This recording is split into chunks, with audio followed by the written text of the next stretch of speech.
Oke, halo semuanya.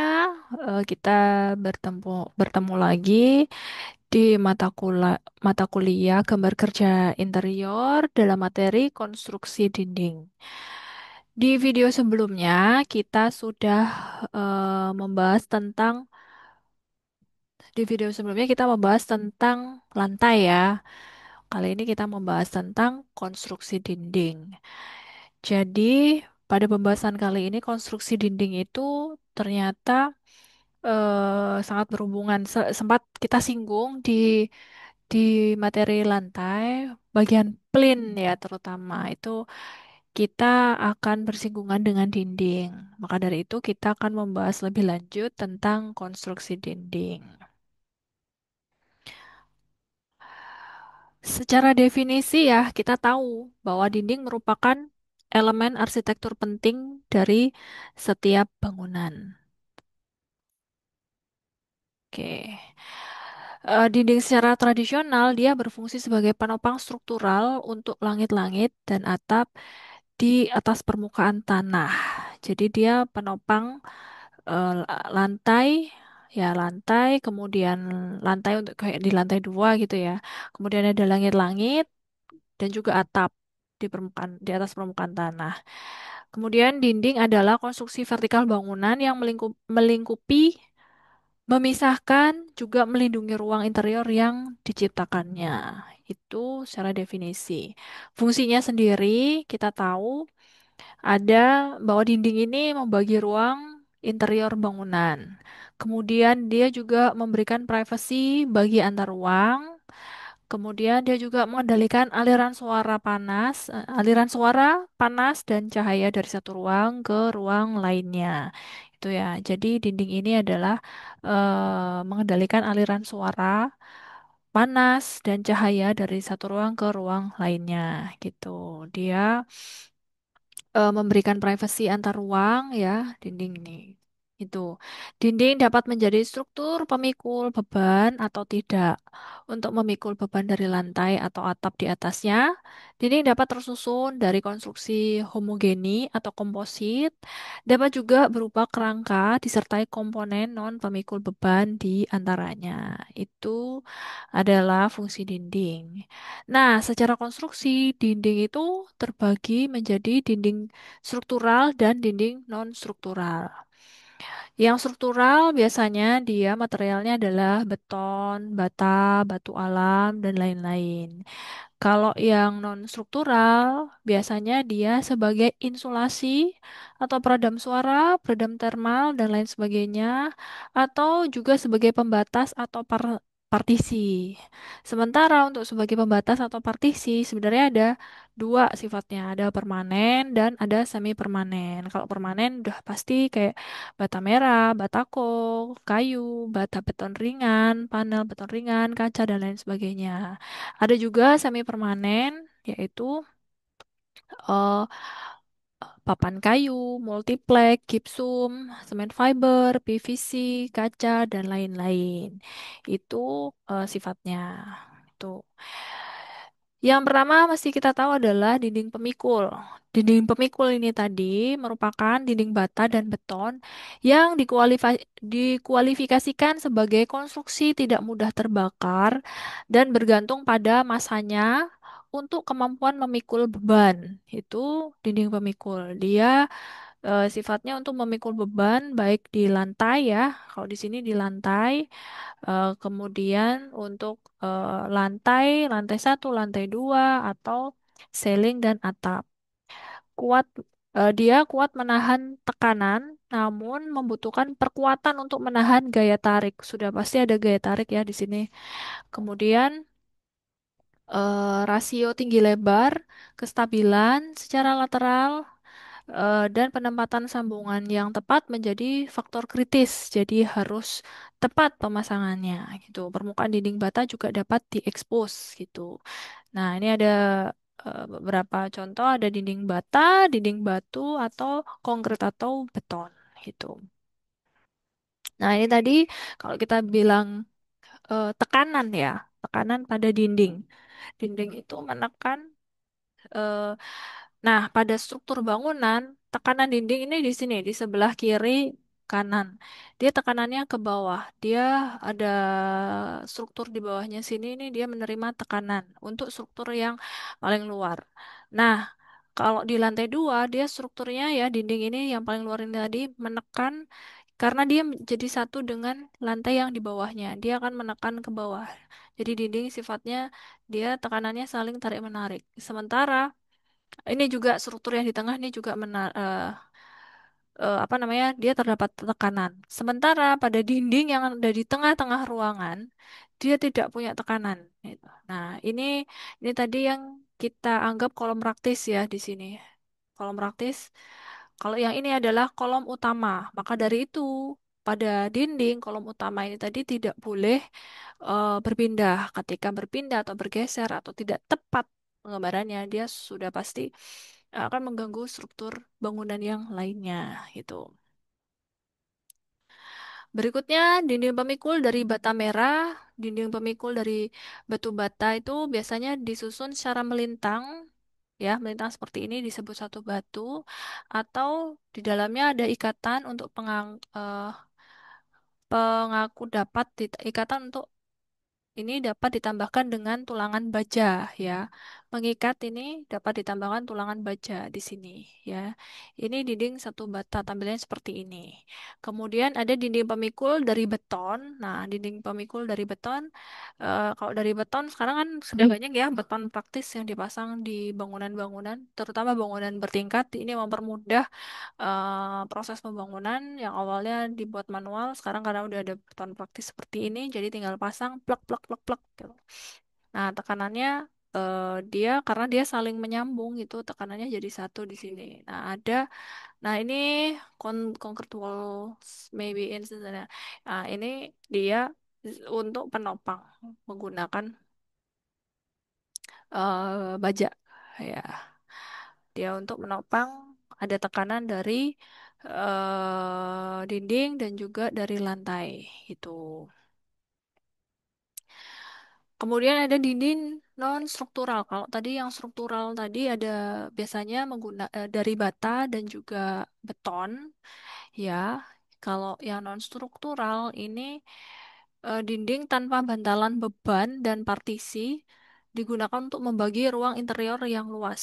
Jadi tidak hanya praktisi yang non permanen permanen ya, ada partisi yang permanen. Jadi biasanya kalau di dalam bangunan gitu ada dinding-dinding, nah itu termasuk dinding non struktural. Nah seperti ini ya, ini ada satu ruangan yang dipotong dengan dinding. Nah ini bagian dari non dinding struktural non struktural gitu.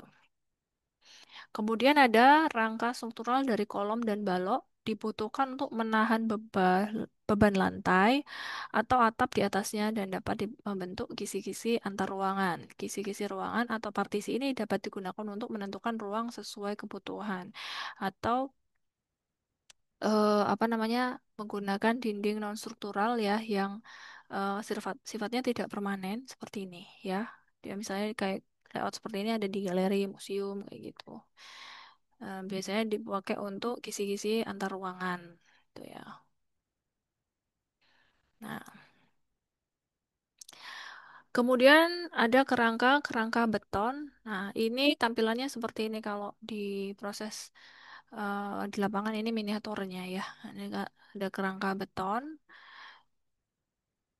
Biasanya dibagi pada satu bagian itu antar kerangka itu antar kolom ya. Ini untuk kolom beton itu antar kolom itu panjangnya itu sekitar 3 sampai 5 meter gitu ya. Kemudian kerangkanya dibuat seperti apa? Nah, ini tergantung besar kerangkanya. Maka ditentukan ada rangka besinya seperti ini, macam-macam. Tergantung dengan ukuran. Ada yang 12 inci, 16 inci, atau 20 inci. Itu. Ya. Berikutnya ada kerangka baja. Nah, yang sekarang sering dipakai adalah kerangka baja. Ini sangat mudah pemasangannya. Eh, Bilang sangat ya enggak juga. Pemasangannya lebih ringkas, lebih simpel daripada yang beton. Dia sudah fabrikasi, ukurannya sudah ada, dibuat masif, dijual masif di pasaran dan waktu pemasangan dia sangat cepat. gitu. Jadi mempersingkat waktu. Oh, pemasangannya biasanya strukturnya seperti ini. Ya, di bawahnya tentunya ada kolom dulu, kemudian di atasnya diberikan baja gitu. Nah, atau ada juga menggunakan kerangka kayu seperti ini ya. Jadi antar kerangka ini tadi, antar kayu sebagai kolom ya, yang ini kolom spacing is related to the desired size and proportion of the base. Jadi ada ukuran tertentu yang dipakai untuk yang digunakan. Ada ukuran tertentu antar kolom gitu ya, supaya sesuai dengan kekuatan kayunya. Kemudian pemasangannya juga ada macam-macam, ada yang menggunakan kuncian ya, ada hanger, maksudnya ada tempat menggantung, kemudian ada yang menggunakan apa kuncian di tengah-tengah gini, kemudian ada juga yang ditaruh di atasnya. Itu macam-macam. Terus kemudian antar kayunya di sini, nah seperti ini di tengah-tengahnya bisa dibuat potongan lalu disisipkan. Ini menggunakan sistem kuncian. Ini tampilannya ketika proses pembangunan seperti ini. Berikutnya ada dinding pembatas permanen yang merupakan dinding batas tengah batu. Nah, dinding batas tengah batu ini contohnya seperti ini. Jadi kalau dipasang, ini sih yang sering dipakai ya, dinding batas tengah batu. Dipasangnya dia kayak bersilang seperti ini.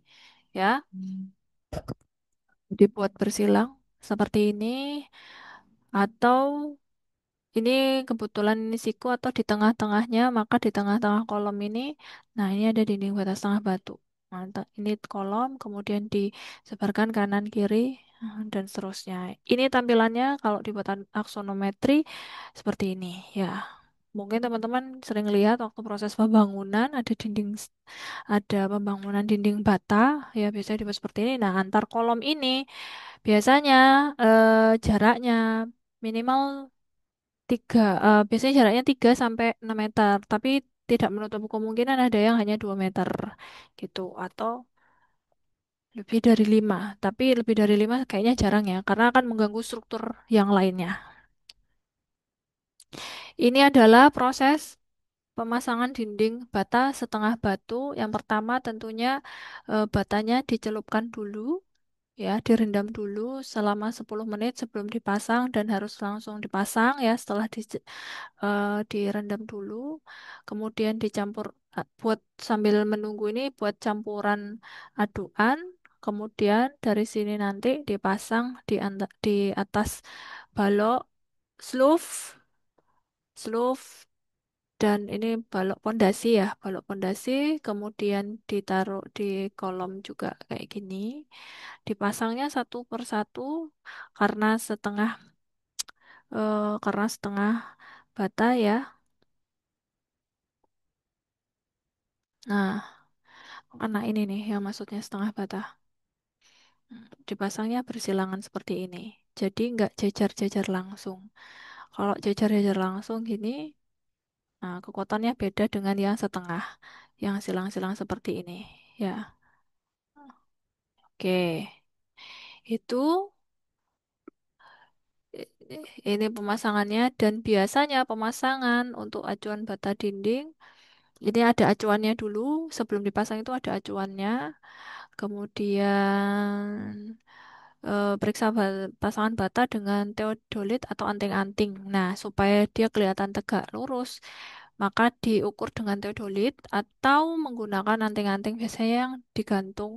Ada paku digantung, eh, ada paku ya, kemudian digantung di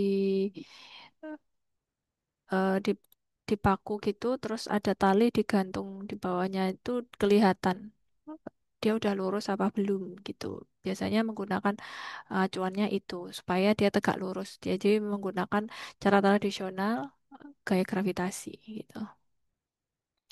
Kemudian ada dinding pembatas permanen, dinding bataku. Nah, kalau pemasangan dinding bataku ini ada tentunya bagian-bagiannya. Ini adalah bagian-bagiannya. Ada balok pengikat horizontal, ya ada balok pengikat horizontal. Kemudian di sini ada sel pada posisi perkuatan diisi padat dengan semen beton dan tulangan baja. Jadi pada ada kolomnya juga, tapi kemudian diisi semen. Karena bataku ada lubangnya, maka semennya dimasukkan di lubang gitu.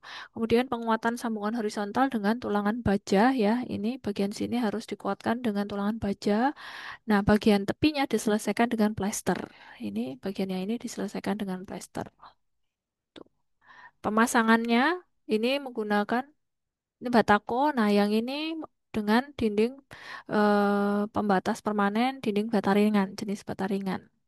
Hampir sama dengan batu bata, eh, beda materialnya aja. Yang ini adalah bata ringan. Dia terbuat dari semen juga awalnya gitu. Dia pemotongannya gampang, pemasangannya gampang, ukurannya juga lebih besar ya daripada batu bata. Kemudian ada dinding balok kayu. Nah, dinding balok kayu mungkin sekarang udah mulai jarang ya karena resiko penggunaan kayu adalah kelembapan tinggi, jadi memungkinkan terjadinya memungkinkan tumbuhnya rayap yang sangat banyak gitu karena kelembapan gitu. Tapi perlu teman-teman ketahui bagaimana sih dinding balok kayu pemasangannya itu. Jadi ada beberapa sambungan, ada sambungan ekor burung, tampilannya seperti ini ya. Jadi seolah-olah di sini kalau di sudut ini ada yang dipotong bagian ujungnya, kemudian disisipkan di eh, kayu yang lainnya. Nah, disinilah jadi kuncian si perbedaan ukuran tadi ya, yang jadi kuncian. Kemudian ada juga yang kayu bulat ini hampir mirip dengan ekor burung, tapi bentuknya bulat. Nah, dibuat bulat seperti ini. Ini kalau dirubah dia nggak akan digeser gitu, nggak akan bergerak. Ada juga sambungan muka berlidah. Nah, ini juga ya ada potongan di tengah-tengahnya gini. Kemudian di pinggir-pinggir di ujungnya sini ada kuncian lagi. Jadi ini lebih rapat. Ada juga sambungan kura-kura. Nah, sambungan kura-kura seperti ini ya. Biasanya di paling dibuat tiga kayak gini. Nah, itu kemudian ada dinding panel beton ringan. Nah, kalau tadi bata ringan, yang ini beton ringan. Nah, beton ringan ini tadi dia sifatnya panel, jadi besar. Eh, Kotak-kotak besar seperti ini ya. Jadi kalau dilihat di muka ini ada rangka besinya itu. Nah, biasanya dipakai di bangunan yang besar-besar ya. Ini mempercepat pekerjaan menggunakan beton ringan. Jadi tinggal disisipkan. Nah, ini ada rangka di rangka baja ini sudah ada penempatannya gitu. Jadi dindingnya panelnya tinggal dimasukkan, disisipkan satu, satu, satu gitu. Atau ada dinding pembatas permanen dengan material kaca frameless. Nah, kalau kaca frameless frameless ini biasanya ada perekatnya khusus.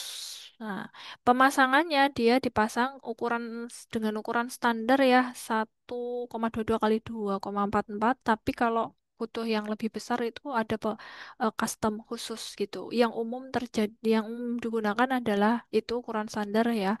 Kemudian antar kaca itu tadi dipasang dengan menggunakan fixing ini. Dua fixing ini bisa jadi two-way spider fixing atau four-way spider fixing. Nah, yang empat pemasangannya untuk empat bagian kaca, satu, dua, tiga, empat. Kalau yang dua hanya dua aja di sini, gitu ya. Ini ada dua, ada empat, jadi selalu digunakan di tengah-tengahnya.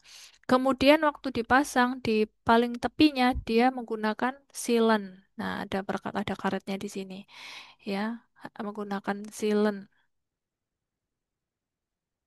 Nah, ini menggunakan beton, konkrit beton. Kemudian yang B ini menggunakan grout ya. Ini groutnya. Yang D ini silikon. Paling atas ini dia menggunakan sealant supaya tidak terjadi goncangan dan menahan adanya kemungkinan pecah gitu. Ada dinding pembatas semi permanen atau partisi. Nah, ini prinsipnya partisi berrangka ringan gitu. Kalau di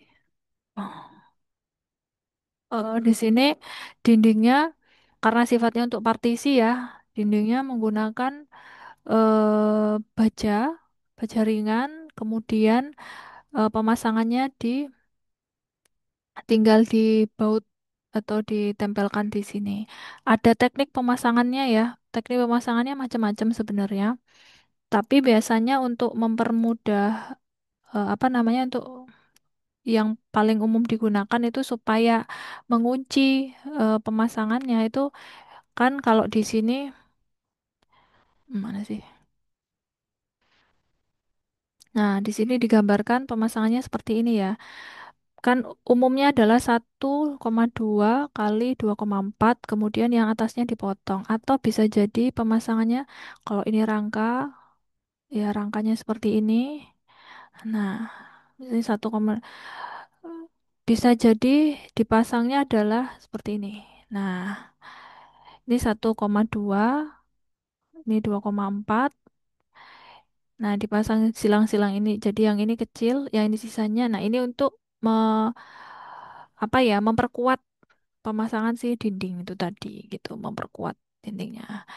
Kemudian ada rangka baja ringan. Nah, tadi kalau yang ini panelnya, ini rangkanya. Tiang baja ringan ini atau metal stud mudah dipotong dan dirangkai menggunakan alat sederhana untuk menjadi struktur dinding yang ringan, tahan api dan lembab. Nah, baja ringan tadi ya tahan api dan tahan lembab. Dinding berangka baja ringan digunakan untuk partisi, bukan untuk pemikul bangunan karena dia baja ringan ya, bukan struktur permanen gitu. Jadi hanya untuk partisi, bukan pemikul bangunan. Itu hati-hati. Kemudian ada rangka kayu, ini untuk dinding rangka kayu seperti ini tampilannya ya.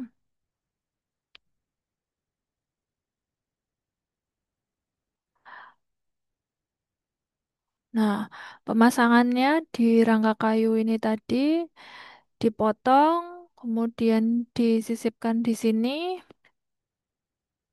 Sebenarnya prinsipnya sama dengan baja ringan, hanya saja karena ini sifatnya kayu, jadi ada beberapa teknik untuk kuncian-kuncian antar kayunya gitu ya. Nah, ini ada dinding partisi papan semen fiber. Nah, tadi digambarkan ya, kalau tadi ada beton, partisi beton ringan, ini ada partisi rangka kayu, rangka baja ringan. Ini untuk partisi menggunakan papan semen fiber. Jadi kalau yang ini tadi metal stud, ini rangkanya pasang. Nah, ini yang saya bilang tadi, dipasangnya panel, untuk panel ya, kayak seperti ini gitu. Jadi apabila di sini ada rangkanya ya, jadi kira kurang lebih gini. Nah, jarak ini tadi adalah 1,2. Artinya di sini ini 60 atau 0,6 meter. 1,2 berarti ini 120 cm, ini 60. Artinya di sini 60. Maka dari itu di sini adalah 120. Nah, yang ini 2,4. 2,4. Sisanya yang bagian ini, nah bagian ini adalah sisanya sesuai tingginya. Kebetulan ini tinggi lantainya adalah 3 meter, maka di sini adalah 60. Ya, tingginya ini 60. Tapi kalau ini 2,4 ya 3 meter. Pokoknya tinggi di sini nih tergantung dengan ketinggian plafonnya gitu ya teman-teman. Ini pemasangannya yang baik gitu. Ada juga partisi multiplek. Nah, lapisan multipleknya eh, prosesnya sama, ukurannya juga sama dengan semen fiber ya. Hanya saja materialnya multiplek. Bedanya kalau yang di sini tidak apa namanya, tidak menimbulkan resiko rayap, sementara kalau multiplek sangat beresiko rayap gitu. Kemudian ada juga partisi PVC. Nah, ini yang sudah menggunakan teknologi lagi ya, menggunakan teknologi. Dia menggunakan PVC yang mana artinya adalah bahan utamanya adalah dari plastik gitu. Dari plastik, kemudian pelapisnya, pewarnaannya bisa berbagai macam. Pemasangannya sangat mudah, dia di paling ujung-ujungnya itu ada sistem kayak kuncian, kemudian ada tempat untuk skrup. Kemudian ini nanti disisipkan ada kepala skrup rata, setelah dimasukkan di skrup, kemudian tinggal dipasang dengan partisi yang lainnya. Jadi kayak dimasukkan gitu, klek, klek, klek gitu. Berikutnya ada partisi logam laminasi. Nah, ini yang dia menggunakan partisi logam. Pengaplikasiannya macam-macam ya, biasanya dipakai untuk perkantoran. Tampilannya seperti ini. Permukaannya juga berbagai macam ya, permukaannya. Finishingnya bisa warnanya bisa macam-macam itu. Lalu ada partisi kaca dengan rangka. Nah, ini partisi kaca dan rangka biasanya dipakai di kantor-kantor gitu ya, yang butuh bilik khusus untuk tempat rapat, terima tamu, dan lain sebagainya. Pemasangannya macam-macam. Ini ada contoh permukaan penampangnya si baja, ya rangkanya.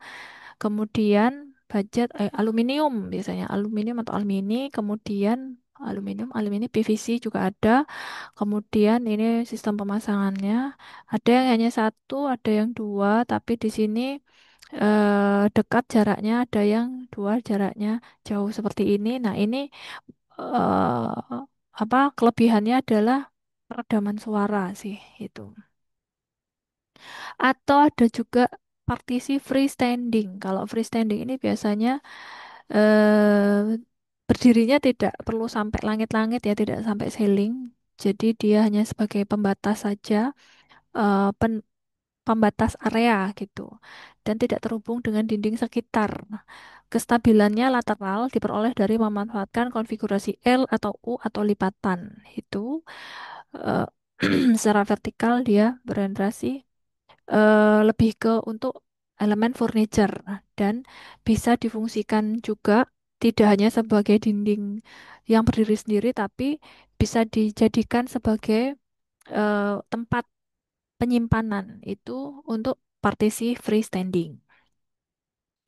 Kemudian ada jenis dinding insulasi. Nah, dinding insulasi ini tadi biasanya dipakai untuk eh, akustik ruangan ya, untuk peredam suara dalam ruangan. Tapi jenis dinding insulasi ini tadi tidak hanya untuk akustik, tapi di luar negeri ya, di wilayah beriklim dingin, dinding insulasi ini sudah biasa dipakai. Jadi selalu dipakai biasanya selalu dipakai di tempat beriklim dingin gitu, subtropis gitu.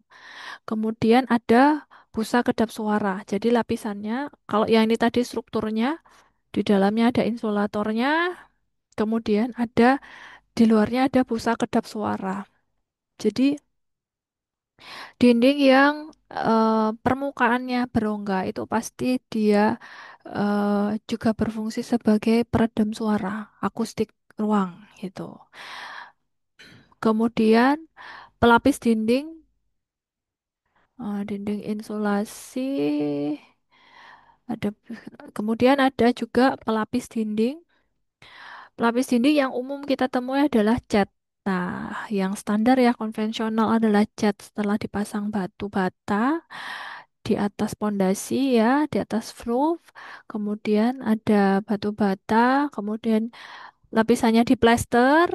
Setelah diplester diberi acian baru dicat gitu. Setelah diaci kemudian dicat.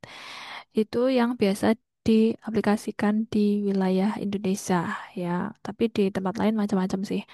Ada juga setelah dicat di finishing lagi ditambah wallpaper, karpet dan lain sebagainya gitu. Ada pelapis papan kayu. Nah, biasanya yang papan kayu ini rumah-rumah tradisional ya. Ada yang menggunakan papan kayu di rumah-rumah tradisional tapi penataannya hanya dijajar-jajar. Ada juga yang menggunakan teknik sirap kayu, dinding sirap kayu. Jadi kayak ditumpuk-tumpuk gitu. Kemudian kalau secara penampang ya kalau dipotong tampak samping gitu nampaknya seperti ini. Bisa juga ditumpuk seperti ini atau dikunci lagi di dalamnya. Ini untuk lebih rapat. Atau menggunakan kuncian yang seperti ini. Ini ada colokan di dalamnya kayak gitu. Itu untuk dinding. Dinding kayu ya itu tadi. Nah, ini ada juga papan semen fiber. Sebenarnya sama ya. Pelapis papan semen fiber sifatnya sama seperti dinding tadi, cuma di sini materialnya adalah semen fiber. Ada yang tekniknya dibaut, disekrup ke rangka baja seperti ini, jadi kelihatan skrupnya, atau bisa disisipkan dengan dengan sistem susun siring. Nah, disisipkan tampak tampak sampingnya seperti ini. Jadi dia dimasukkan di sini. Meskipun ada baut, tapi tertutup lagi karena miring gitu. Ada juga pelapis papan semen fiber. Jadi eh, setelah menggunakan batu bata, kemudian ditutup lagi dengan rangka baja ringan, ditutup lagi dengan papan semen fiber. Nah, ukurannya sama ya seperti yang tadi saya jelaskan, 1,2 kali 2,4. Pemasangannya bisa dibagi menjadi dua seperti ini. Itu. Untuk rangka yang digunakan pada aplikasi wall lining sama dengan aplikasi pada dinding luar. Hanya saja untuk rangka pembagi bisa menggunakan besi siku. Sedangkan untuk sistem ikatan pada rangka menggunakan bracket dan ikatan ke dinding juga menggunakan bracket. Jadi ada bracketnya di rangkanya sini. Oke.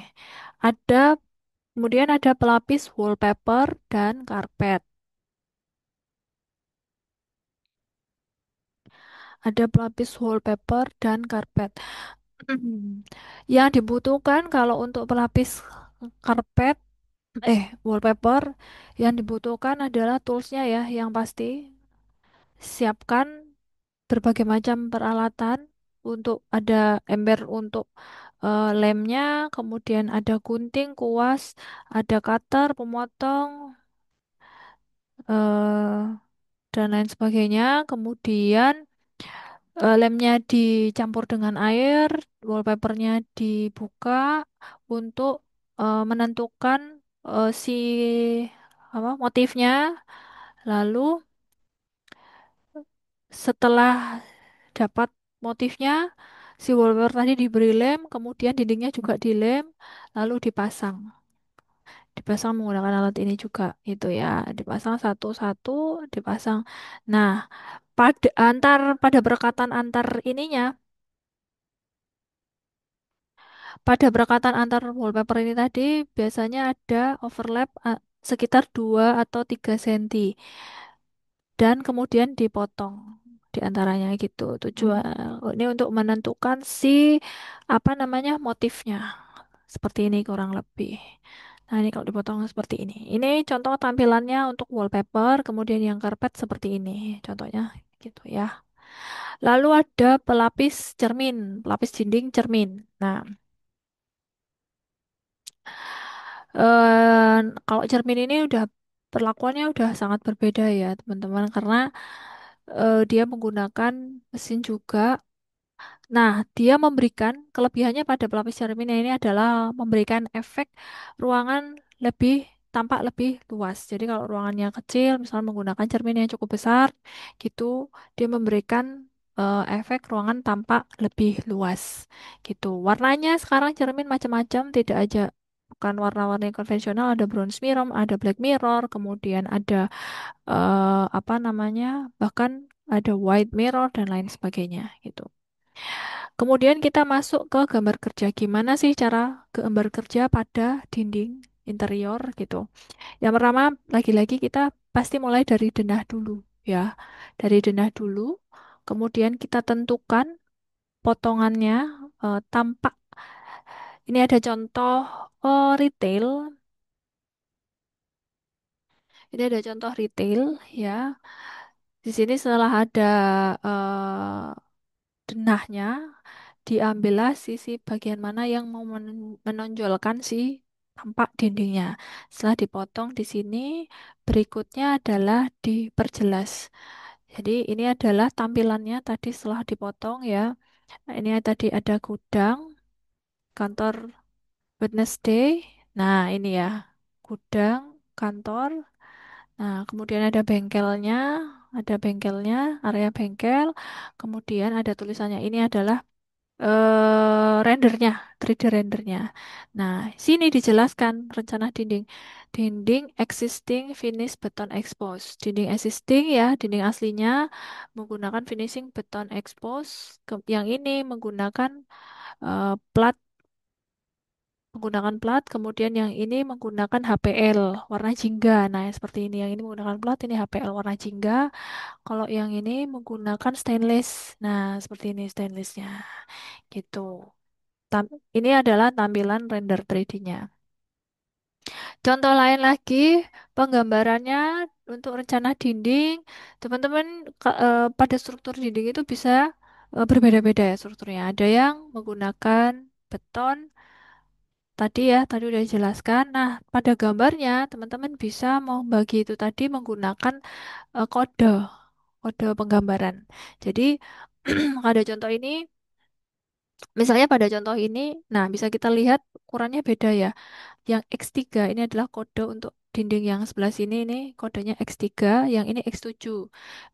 Tebal dindingnya udah pasti berbeda di sini. X3 ini diulang lagi di sini, yang ini X7 ada di sini. Gitu.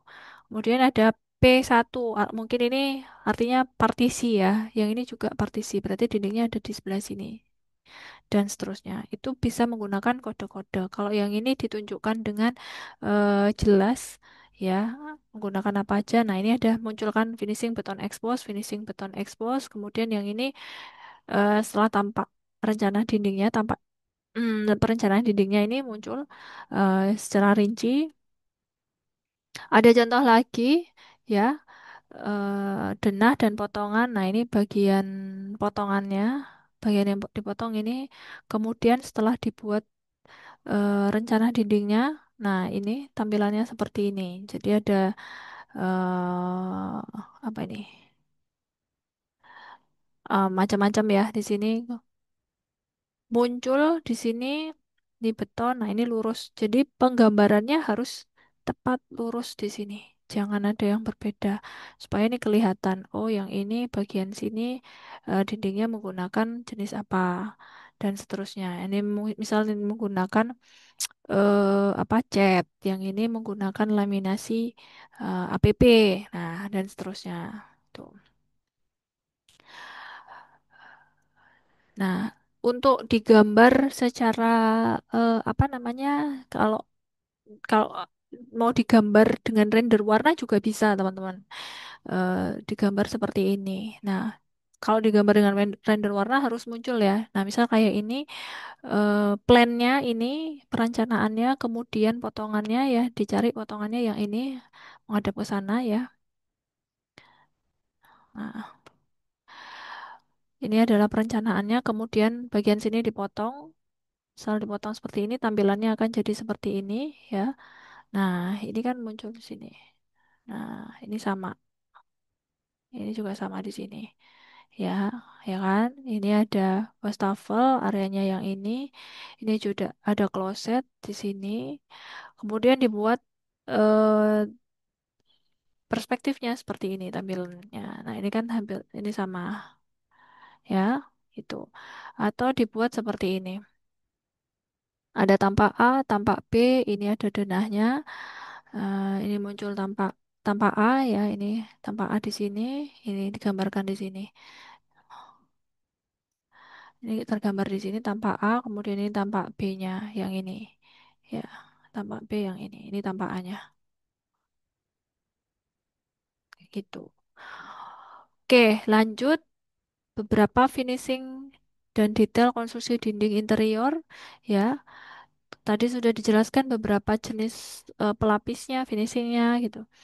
Di sini kita membahas tentang pelapis dinding tidak hanya berfungsi untuk menyembunyikan material struktur, tetapi juga berfungsi sebagai pelapis yang memberikan efek visual dan sentuhan pada permukaan interior.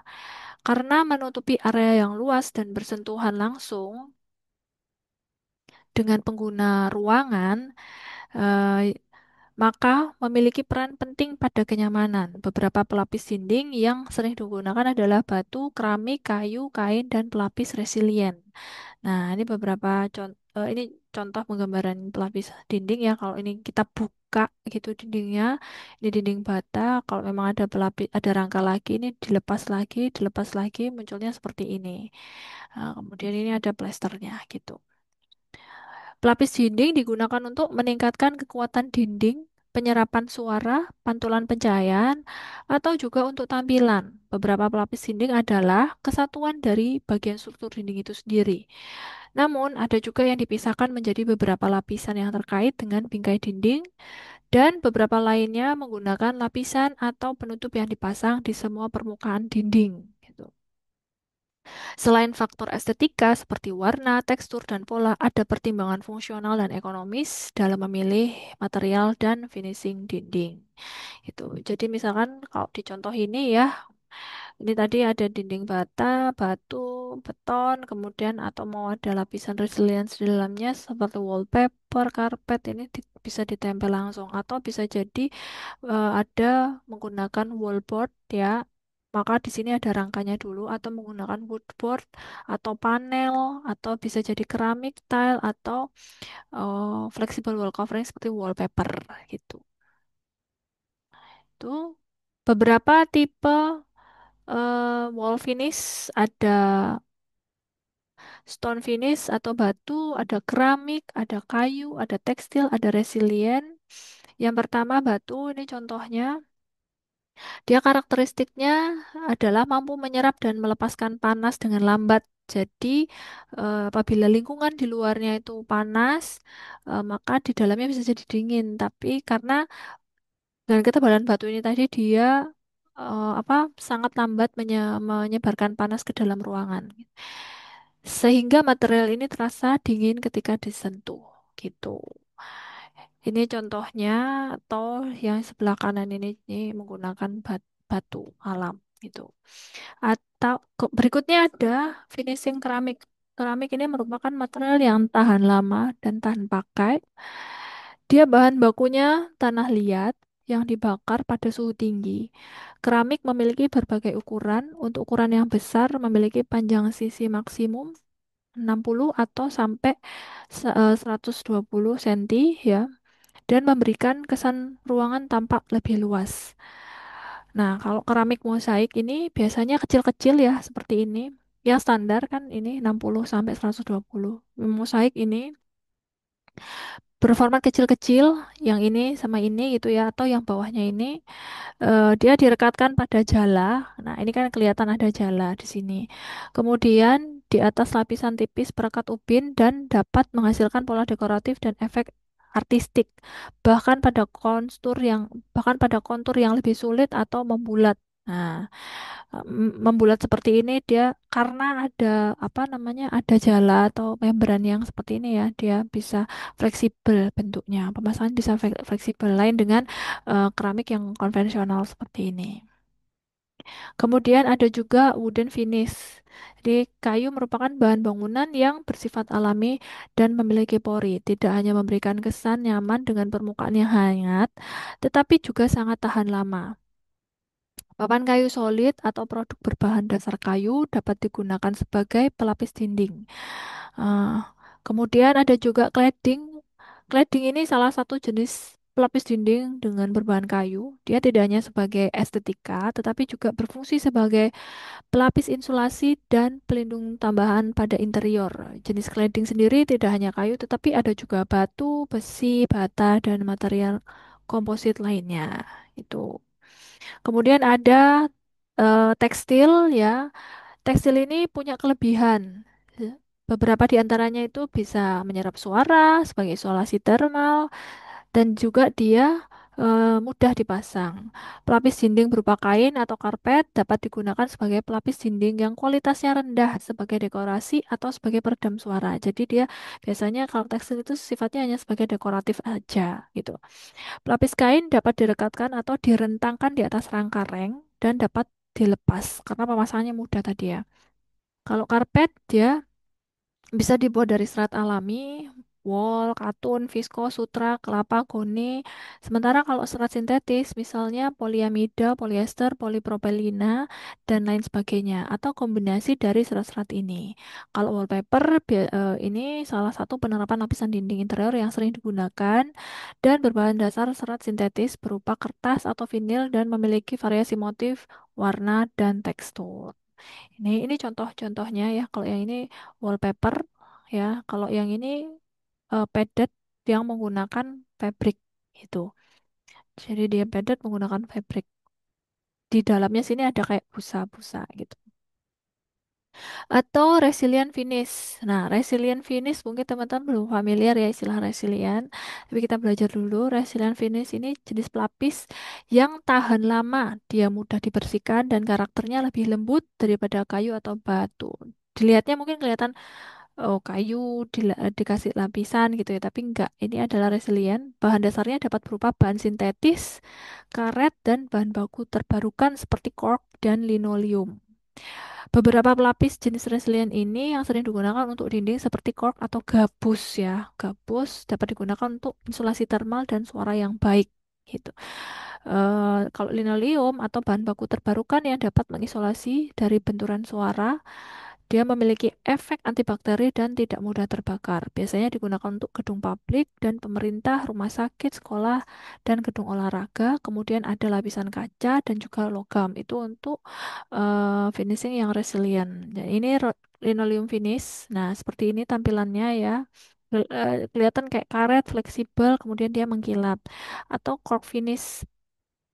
Kok itu tadi gabus biasanya untuk karena dia gabus ya, dia sifatnya lunak, dia bisa dimanfaatkan untuk dekorasi atau keperluan bekerja seperti ini ya. Kemudian ada juga logam, metal ya, metal seperti ini atau kaca. Ini ini dinding stainless.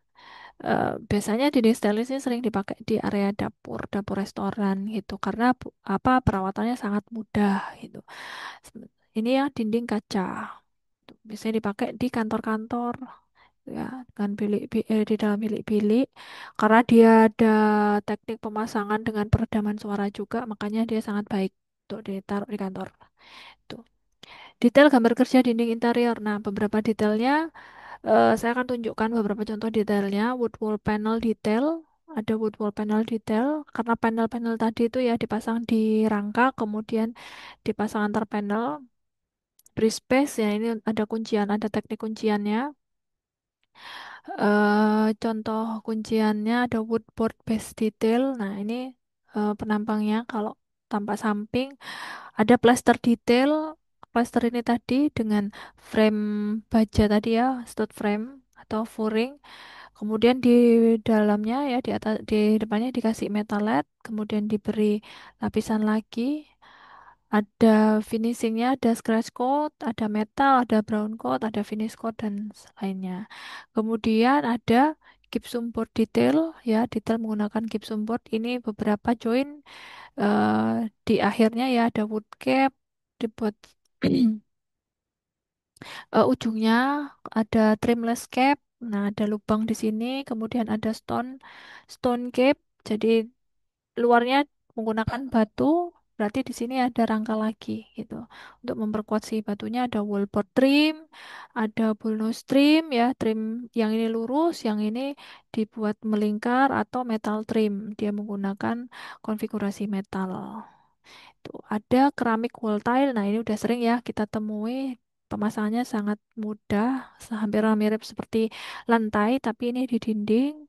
Lantai tadi kalau ujung-ujungnya bisa menggunakan beberapa trim bentuk yang berbeda, ada yang melengkung ke bawah seperti ini, ada yang curve, ada yang surface base dan lain sebagainya. Ini adalah instalasinya ya. Setelah mortar, eh, kalau ini menggunakan apa? Ada rangkanya gitu. Di sini ada seflor, kemudian ada steel, ya, ada wire mesh tadi ya, kemudian di sini ada mortar, ini mortarnya, dan di sini menggunakan eh, perekatnya, kemudian ada tilenya gitu. Ini yang langsung, kalau yang ini masih ada rangka, kalau yang ini langsung. Beton kemudian ditempel keramik tile. Nah, ini beberapa contoh gambar kerjanya. Ini ada contoh gambar kerja. Kalau kita lihat di sini udah kelihatan ya, ini adalah penampang dinding yang tampak tam- tampak dinding dengan style klasik. Biasanya seperti ini. Gimana cara gambarnya? Nah, kalau kita lihat denahnya ya, yang sebelah kanan ini adalah denahnya. Kemudian setelah dibuat ya, karena di sini ada detail-detail yang lebih rinci lagi di sini, maka bisa kita perdetail gambarnya. Ini potongan, misal saya ambil potongan yang F ini, maka tampaknya yang potongan F ini di sini. Ini ada pintu, maka pintunya di sini. Nah, ini udah mulai kelihatan. Nah, setiap profil-profil ini tadi, detail profil ini tadi ada ukurannya di sini. Muncul ukurannya ya, berapa berapa berapa ini untuk memperjelas pekerjaan di lapangan gitu. Kemudian ini tampak F, ini ada detail di sini, sini, kemudian ada satu. Kalau satu ini tadi, nah ini potongannya. Ini potongan pintu, ya di sini pintu, kemudian di sini ada detail yang di sini. Nah ini muncul gambarnya ada di sini gitu dan seterusnya. Nah, sebenarnya kalau kita zoom in lagi, di sini ada detail lagi kan, ada skirting. Nah, skirting ini sebaiknya kita perdetail lagi gambarnya bagian ini. Nah, skirting ini atas ini kita detail lagi dengan skala yang lebih besar, misal skala satu. Skala yang lebih kecil, jadi gambarnya lebih besar jadinya. Misal skala 1:2 atau 1:5 atau 1:10 gitu. Ini ada lagi contoh denah partisi ya. Ini ada sebuah ruangan kantor yang direnovasi, kemudian dibuat denah partisi. Saya ambil beberapa sampel contohnya. Ya, ada partisi C, ada partisi B1, B2, B3. Nah, ini denah partisinya ada perubahan karena ini dinding utamanya yang ini ya, yang garis-garis ini kan kita tahu ya. Kemudian karena butuh untuk dibuat beberapa ruangan lagi, maka dibuat partisi dinding semi permanen berupa partisi, kemudian diperdetail. Ini tadi yang detail partisi B1, B2, B3 muncul yang ini. Nah, ini tampaknya. Kita detail B1, B2, B3, B1, B2, B3 seperti ini ya. B1, B2, B3, ini B1, B2, B3. Pintunya ada di area B1. Nah, kalau dibuat tampak partisinya nih, ada pintu di sini, kemudian di sini ada panel-panel, ada panel-panel lagi, kaca, kaca one way. Nah, ini kaca-kaca ini dibuat menggunakan panel. Ini potongannya. Nah, ini ada potongan A, potongan B, dibuatlah potongan A. Ini ada rangkanya. Rangka, baja, ini potongannya gitu. Kemudian ada detail partisi J. Nah, yang J ini diperdetail seperti ini. Oke, ini tampak partisi J polos seperti ini aja. Hmm. Denah partisinya. Nah, ini denahnya. Kemudian ini tampaknya ada ornamen di sebelah sini. Eh, Ada kain biru, kemudian ada kain merah, kemudian ada aluminium untuk profil di atasnya, untuk skirting di atasnya. Ada rangka sekaligus dijadikan plain. Nah, ini ada rangkanya. Ini adalah detail ini potongan AA sebelah sini ya. Potongan AA-nya kelihatan ini ada rangka kayu hollow, profil kayu, busa, 3 mili ada kain. Jadi partisinya menggunakan finishing kain. Kalau detailnya dibuka jadinya seperti ini. Ya, ada rangka, kemudian di sini ada multiplex. Setelah multiplex di atasnya menggunakan busa, lalu menggunakan kain upholstery. Itu. Nah, detailnya yang ini diperdetail seperti ini. Ada kain dan seterusnya. Untuk potongan BB-nya ini melihatkan si rangkanya. Ini teknik penggambaran. Ini memperlihatkan rangkanya. Rangka kayu atau hollow, profilnya ukurannya sekian, pemasangannya seperti ini, ada dimensinya. Jangan lupa dimensi harus selalu muncul ya teman-teman untuk gambar kerja. Ada lagi contoh untuk master bedroom. Nah, untuk master bedroom, ini kebetulan dalam satu ruangan terdapat partisi di tengah-tengahnya. ada partisi di tengah-tengahnya. Lalu kita memperlihatkan si tampak gambar potongannya ini potongan tampak A ya yang A sebelah sini, yang B yang ini ada B1, ada B2 ini, kemudian yang D yang ini D1 ada D2. Kemudian yang C yang ini tampak C. Oke. Contohnya seperti ini. Ini adalah gambar potongan gambar tampak gambar tampak dinding A. Gambar A, di sini ada jendela, pintu. Nah, ini ada jendela, ada pintu, kemudian ada di sini muncul karena kelihatan ya potongan A tadi kelihatan ada skirting, maka ini dibuat detail diperbesar gambarnya. Ada skirting di sini diperbesar gambarnya yang ini gitu. Detailnya, detail profilnya menggunakan apa, material apa, finishingnya apa, ada ukurannya juga. Nah, yang lantai juga ada plainnya dimunculkan di sini. Oke. Nah, sama dengan ini juga sama saja. Ini contoh renderannya. Kemudian kita mau menunjukkan ada tampak yang bagian B ya, potongan yang B tampak B sini. Nah, arahnya yang bagian sini.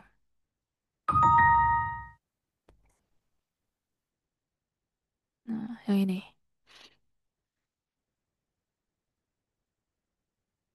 Oke, maka kalau dari sini gambar ini kan kelihatan lemari. Lemarinya yang ini. Nah, itu yang kelihatan tampaknya yang sini.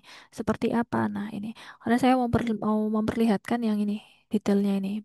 Bagaimana menggambar suatu detail pada dinding. Ini contoh untuk skirting ya, atau arsikraf. Nah, ini atau arsikraf. Nah, kalau ini diperbesar jadinya yang sini. Ini muncul ada profil, kemudian ini si pintu jendela pintu ya, ini ada profil. Nah, ini ada muncul dimensinya dengan jelas gitu. Atau bagian tampak atasnya ini muncul lagi kalau yang ini. Nah, ini yang dimaksud adalah gambar yang ini, teman-teman. Nah, si pintunya, nah, pintunya yang ini. Nah, ini kan ada detail ya. Pintu ini tadi, pintu muncul di sini. Oke. Nah, ini muncul si tampilan paling atas, tampak atasnya, potongannya. Arsikrafnya di sini. Di sini di luar dan di dalam. Ini bagian dalam, ini bagian luar. Gitu. Itu contoh cara membuat gambar detail interior. Kalau yang tadi eh, perlu panel-panel, maka perlu dibuat detail titik panelnya itu ada di titik berapa, lebarnya sekitar 60 sampai 120, tingginya sekitar 120 sampai 2,4 240 cm. Jadi itu ukuran standar yang dipakai. Ya, itu untuk rangka-rangka baja ringan. Tapi apabila ada finishing lagi yang lebih detail, perlu ditambahkan detailnya, dirinci penulisannya. Contohnya pada kasus ini, misal menggunakan dinding cat dengan spesifik tertentu, di sini ada kode catnya warna apa. Kode ini sangat mempermudah, jadi waktu ngecat, waktu pelaksanaan di lapangan, catnya bisa menggunakan yang sama dengan kode yang ini gitu. Oke, kurang lebih dari saya itu untuk materi dinding ya, mulai dari finishing, konstruksinya juga penggambaran gambar kerjanya. Semoga ini ada referensi-referensi yang bisa teman-teman gunakan. Semoga bermanfaat. Apabila ada yang mau ditanyakan, bisa langsung menghubungi saya.